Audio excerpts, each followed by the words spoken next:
Okay, it's our first encounter of the campaign. The dog is looking at you with rabid eyes and a foaming mouth.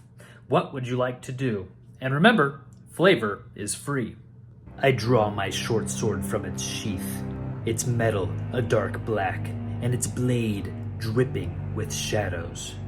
I say, I vowed to never use this blade unless it is used to protect others.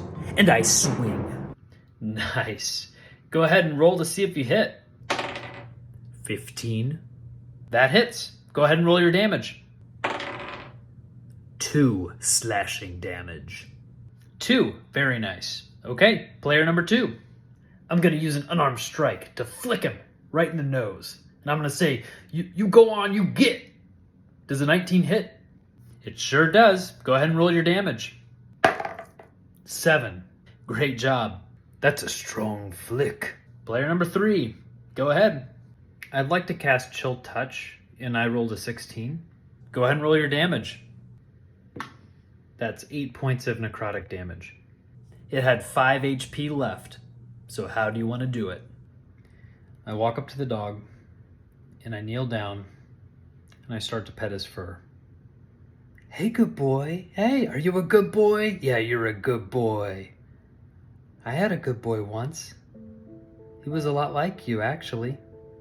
He was strong and full of energy, and he was happy. He was so happy.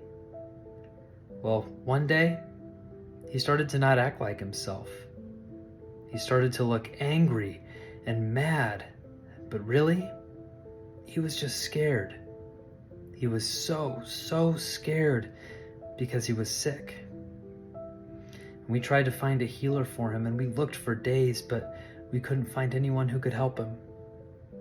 And so, I had to make a decision. It was one of the hardest decisions I've ever had to make. But once I made it, he wasn't sick anymore. He was healthy, and he was in a place where he could run and play all day long. But the only problem was, he wasn't with his best friend anymore.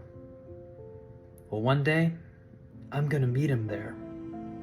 But unfortunately, that day isn't today. I was hoping, though, maybe you would be able to go. And you could play with him and run with him, and you could be his best friend, just until I got there. What do you think? Could you do that for me? And I cast Chill Touch, and my ethereal, necrotic hands hold his heart.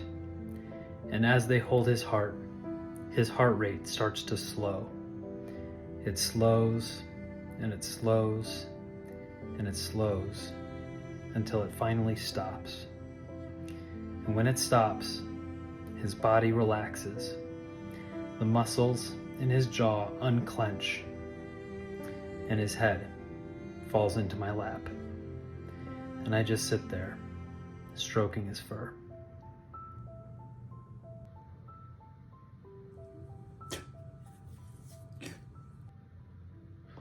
Can I take emotional damage?